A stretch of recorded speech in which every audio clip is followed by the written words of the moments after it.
ఆంధ్రప్రదేశ్తో పాటు దేశ స్థాయిలో ఎన్నికలు నిర్వహించడంలో ఎన్నికల కమిషన్ ఏకపక్షంగా వ్యవహరించిందనే విమర్శలు ఎదుర్కొంటోంది.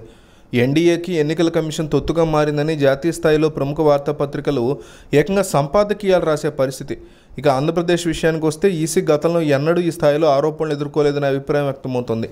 ఈ నేపథ్యంలో ఎన్నికల కమిషన్ మీద సిపిఐ రాష్ట్ర ప్రధాన కార్యదర్శి కె రామకృష్ణ సంచలన కామెంట్లు చేశారు. ఎలక్షన్ కమిషన్ అమ్ముడుపోయిందని ఆయన ఘాటు విమర్శలు చేయడం గమనార్హం. ఎన్నికలను సక్రమంగా నిర్వహించడంలో ఈసీ పూర్తిగా విఫలమైందని మండిపడ్డారు. ఈ ఎన్నికల్లో ప్రధాన పార్టీలు 10,000 కోట్లు ఖర్చు పెట్టాయని ఆయన అన్నారు.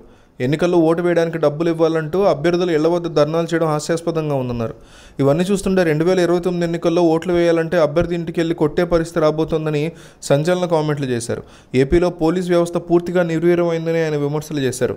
కానీ కూటమి మీద ఈగవాలనివ్వకుండా రామకృష్ణ మాట్లాడడం ద్వారా మరోసారి చంద్రబాబు భక్తుడు నిరూపించుకున్నారన్న విమర్శ వస్తోంది.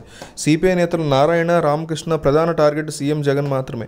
చంద్రబాబు మీద వాళ్ళిద్దరికీ వల్లమాలిన ప్రేమ. దాన్ని బయటపెట్టుకోవడానికి రామకృష్ణ, నారాయణ ఏమాత్రం సిగ్గుపడరు. ఓవైపు ఈసీని విమర్శిస్తున్నారే తప్ప అది ఎన్డీఏ కూటమికి ఎట్లా వత్తాసు పలుకుతుందో మాత్రం బయటికి ఒక్క మాట కూడా చెప్పడానికి వాళ్ళు అసలు ఆలోచించట్లేదు. మే 13న ఆంధ్రప్రదేశ్ రాష్ట్రంలో అసెంబ్లీ మరియు పార్లమెంట్ ఎన్నికలు ముగిశాయి. ఇక జూన్ 4న ఓట్ల లెక్కింపు కార్యక్రమం ఉంది. ఈరోజు అసెంబ్లీలో ఎవరు గెలిచారు, ఎవరు అధికారంలోకి రాబోతున్నారనే విషయాల మీద పూర్తిగా ఆ రోజు క్లారిటీ వస్తుంది. ఎన్నికల కమిషన్ ఓటింగ్ డేని దాదాపు సక్సెస్ఫుల్గా కంప్లీట్ చేసింది. 1-2 చోట్ల కొన్ని చెదురుమదురు సంఘటనలు మినహాయిస్తే రాష్ట్రమంతా సజావుగానే ఎలక్షన్స్ పూర్తయ్యాయి. ఇక ఎలక్షన్ కంటే కూడా ఓటింగ్ ప్రక్రియ ఇంకా సజావుగా జరిపించేందుకు ఎన్నికల కమిషన్ ఇప్పటి నుంచే ఎన్నో ప్రణాళికలను వేస్తూ వచ్చింది. ఇకపోతే జూన్ 4వ తేదీన జరగబోయే ఓట్ల లెక్కింపు కార్యక్రమానికి సంబంధించి పూర్తి ప్రణాళికను ఇప్పటికీ ఎన్నికల కమిషన్ రెడీ చేస్తున్నట్టు తెలుస్తోంది. జూన్ 4వ తేదీన ఆంధ్రప్రదేశ్లో ఓట్ల లెక్కింపు కార్యక్రమం ఏ విధంగా జరుగుతుందనే వివరాలు తెలుసుకుందాం. జూన్ 4వ తేదీన ఓట్ల లెక్కింపు కార్యక్రమంలో భాగంగా ఎలక్షన్ కమిషన్ ప్రతి అసెంబ్లీకి 14 టేబుల్స్ ఏర్పాటు చేయబోతున్నట్టుగా తెలుస్తోంది. రాష్ట్రం అంతా కూడా ఇలాగే ఉండబోతుంది. దీని ప్రకారం ఒక్కో రౌండ్కి 14 టేబుల్స్ ఉంటాయి. ఒక్కోసారి 14 టేబుల్స్లో కౌంటింగ్ పూర్తయిన తర్వాత మొదటి రౌండ్ ఫలితాలు వస్తాయి. అలాగే ప్రతి రౌండ్కి ఇలా ఉండబోతుంది.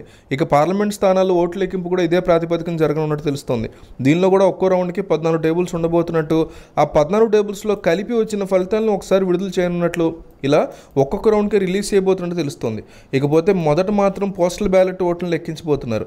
ఆ ఓట్ల లెక్కింపు తర్వాత ఈవీఎంల యొక్క లెక్క స్టార్ట్ అవుతుంది.